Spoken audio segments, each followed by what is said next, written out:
2026 की फाइनली काफी तगड़ी स्टार्ट देखने को मिल रही है। महिंद्रा कंपनी ने 5 तारीख को ही एकदम तबाही मचा दी है। 7XO को लॉन्च कर दिया आईसी इंजन में, लेकिन इलेक्ट्रिक व्हीकल इंडस्ट्री में भी ऐसा नहीं है कि कुछ लॉन्च नहीं किया है, लॉन्च किया है। 3XO ईवी को लॉन्च कर दिया है। अब ये जो 3XO ये बेसिकली रिप्लेस करेगा जो महिंद्रा 400 जो कंपनी अभी तक सेल कर रही थी। 3XO सेम डिजाइन कैरी कर रहा है जो आईसी इंजन में है, ईवी वेरिएंट में भी सेम डिजाइन कैरी किया गया है और बहुत सारे फीचर्स कॉमन ही है। लेकिन कंपनी ने यहां पे ईवी में सिर्फ 2 मॉडल ही इंट्रोड्यूस किया है, AX5 और AX7L। सिर्फ 2 ही मॉडल कंपनी सेल करेंगी ईवी कैटेगरी में और यहां पे आपको 6 कलर कॉम्बिनेशन मिलने वाले। प्राइसिंग क्या रखी कंपनी ने? प्राइसिंग काफी अट्रैक्टिव होना चाहिए, तभी तो भाई मार्केट में सस्टेन कर पाएंगे, क्योंकि मार्केट में कंपटीशन काफी तगड़ा चल रहा है। क्रेटा है, उसके अलावा विंडसर ईवी है जो एक्चुअल में मार्केट को भाई पकड़ के बैठे हैं। इवन टाटा की तरफ से पंच है जो काफी समय से अच्छी खासी सेल हो रही है ईवी इंडस्ट्री में। तो यहां पे कंपनी को प्राइस काफी इफेक्टिव रखना चाहिए। तो यहां पे AX5 का प्राइसिंग है 13.89 लाख रुपीस, ये एक्चुअल प्राइस है।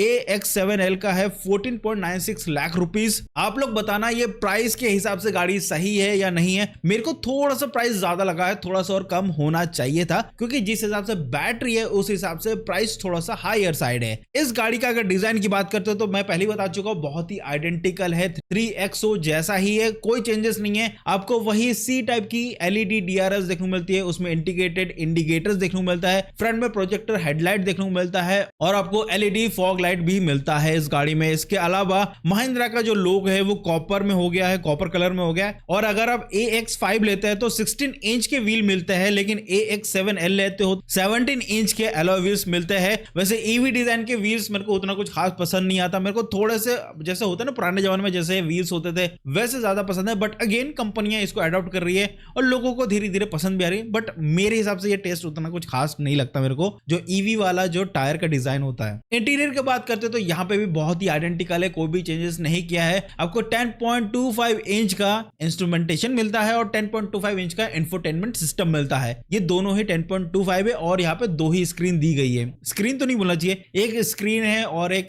जहां पे आपका स्पीडोमीटर वो सारी चीज होती है, तो 2 डिफरेंट चीज है। साथ में आपको 360 डिग्री कैमरा भी मिल रहा है, 6 एयर बैग मिल रहा है और यहाँ पे आपको लेवल 2 का एडास मिल रहा है, वो टॉप मॉडल मिल रहा है। Wireless Android auto, Apple CarPlay, 7 speaker Harman कार्डेन के मिल रहे हैं और साथ में लेदर सीट्स भी मिल रही है और पैनोरामिक सनरूफ भी मिल रहा है। बैटरी की बात करते हैं जहां पे सबसे ज्यादा लोगों को इंटरेस्ट है, यहाँ पे 39.4 किलोवाट आवर की बैटरी पैक है, जो कि छोटी है, बड़ी होनी चाहिए थी लेकिन छोटी है। बट जिस प्राइस पॉइंट में इस गाड़ी को लाया गया उस हिसाब से बैटरी ठीक लगी मेरे को। यहाँ पे आपको 110 PS मिलता है AX5 में और 150 PS मिलता है AX7L में और दोनों ही आपको फ्रंट व्हील ड्राइव सिस्टम मिलती है, लेकिन जो टॉर्क है वो फिगर सेम ही मिलता है 310 न्यूटन मीटर्स का। 3 राइडिंग मोड से fun, fast, fearless. IDC range आपको 351 मिलती है, लेकिन रियल वर्ल्ड रेंज कंपनी बता चुकी है 285 किलोमीटर मिलती है, इतना ही मिलता है, जो कि ठीक है सिटी राइड के हिसाब से दिस इज गुड। लेकिन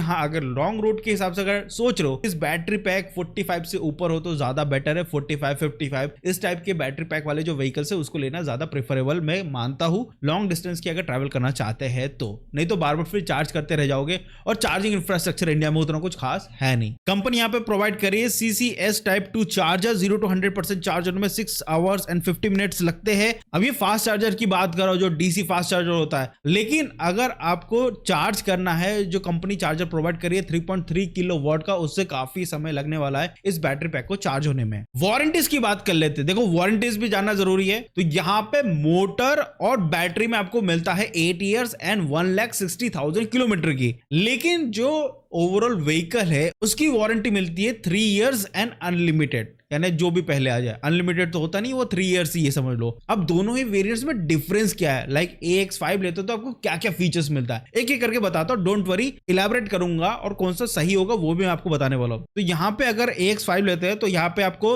सिंगल प्लेन सनरूफ मिलता है, ठीक है, एड्रीनॉक्स विद बिल्ट इन एलेक्सा मिलता है, ऑनलाइन नेविगेशन मिल जाता है, 16 इंच के अलॉय व्हील्स है, डुअल जोन क्लाइमेट कंट्रोल इसमें मिल जाता है बेस मॉडल पे ही AX5 में, रियर व्यू कैमरा मिलता है, 360 डिग्री नहीं है, पैसिव कीलेस एंट्री है, पुश स्टार्ट बटन देखने को मिलता है, इलेक्ट्रॉनिक पार्किंग ब्रेक है with auto hold, electric stability programme है, 6 एयर बैग दिया गया है, क्रूज कंट्रोल है, लेदरी स्टीयरिंग है, सीट्स नहीं है, टायर प्रेशर मॉनिटरिंग सिस्टम मिल जाता है, एलईडी प्रोजेक्टर हेडलैम्प मिलता है, LED DRLs with front turn indicator मिलता है, इन्फिनिटी एलईडी टेल लैंप मिल जाता है, यस जो बीच में एक बड़ा सा टेल लाइट है ना आजकल जो फैशन में चल रहा है वो मिलता है इसमें। इसके अलावा ऑटो हेडलैम्प मिल जाता है, ऑटो रेन सेंसिंग वाइपर मिल जाता है, electronic foldable ORVM, height adjustable सिर्फ ड्राइवर सीट का मिलता है, को पैसेंजर का नहीं है इसमें। इसके अलावा आपको रूफ रेल, रियल स्पॉइलर मिल जाता है, रियर डिफॉगर मिलता है, 6 स्पीकर, स्टीयरिंग माउंटेन कंट्रोल मिलता है। तो यहाँ पे देखोगे तो यहाँ पे कोई हरमन कार्डन के स्पीकर्स नहीं है, नॉर्मल स्पीकर्स है। इसके अलावा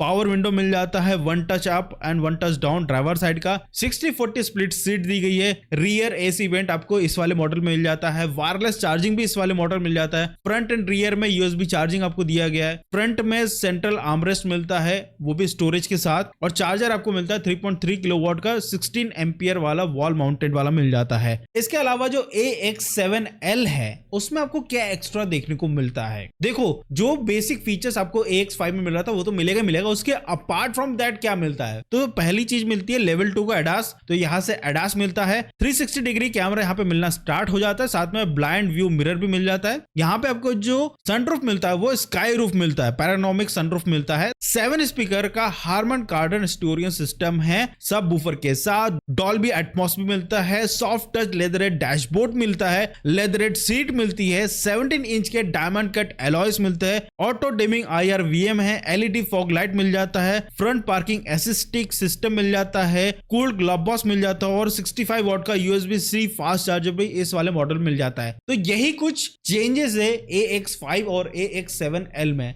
बस इतना डिफरेंस है। कंपनी ने सिर्फ 2 ही मॉडल में लॉन्च किया है, हालांकि बैटरी पैक सेम है। अगर आप मुझसे पूछते हो तो मैं बोलूंगा देखो बेस मॉडल भी बुरा नहीं है, बेस मॉडल भी नहीं बोलना चाहिए, उसमें काफी कुछ चीजें मिल जा रही है। हाँ 360 डिग्री और लेवल 2 एडास नहीं मिल रहा है, अगर उसकी रिक्वायरमेंट है तो ही AX7L पे जाना, अदरवाइज अगर वो फीचर्स इतना रिक्वायरमेंट नहीं है तो AX5 भी कोई बुरा वेरिएंट नहीं है। तो देखा जाए तो 2 variant is more than enough. लेकिन देखने वाली बात है कि क्या ये जो 3XO EV है ये विंडसर EV को टक्कर दे पाएगा जो राइट नाउ इस सेगमेंट में राज कर रहा है, जो एक्चुअल में इससे ज्यादा रेंज प्रोवाइड कर रहा है, इससे ज्यादा स्पेस प्रोवाइड कर रहा है। देखो 3XO EV की भी बात करें ना तो यहाँ पे रियर जो बूट है ना वो उतना कुछ खास नहीं है, पहले भी खास नहीं था और अभी भी कोई खास नहीं है, मतलब बूट स्पेस ठीक ठाक ही मिलता है। लेकिन अच्छी बात क्या है, व्हील बेस काफी अच्छा है, तो यहाँ पे अंदर जो सिटिंग कंफर्ट है ना वो काफी अच्छा है। सिटिंग कंफर्ट की बात करता हूं तो Mahindra 3XO is the one of the best जो आपको काफी अच्छी कंफर्ट प्रोवाइड करता है, लेकिन जो बूट स्पेस है वो उतना कुछ खास नहीं है, ठीक ठाक आपको मिल जाता है। सो दोस्तों यही था दोनों व्हीकल्स के डिफरेंसेस और दोनों गाड़ियों की प्राइसिंग क्या है। आपका क्या थॉट है इन दोनों गाड़ियों के ऊपर जरूर कमेंट करके बताइएगा। क्या ये हिट हो सकती है या फ्लॉप हो सकती है, कमेंट करके जरूर बताइएगा। अगर कमेंट नहीं करना है तो कोई दिक्कत वाली बात नहीं, उसके साइड में जो हाइप का बटन है उस पर क्लिक कर देना, जिससे इस वीडियो की थोड़ी सी रीच बढ़ जाएगी। ऐसी इन्फॉर्मेटिव वीडियो के लिए थोड़ा सा चैनल को चेकआउट करो क्योंकि बहुत सारे वीडियोस और भी आने वाले हैं। तो चलो मिलते हैं अगली वीडियो में, बाय बाय।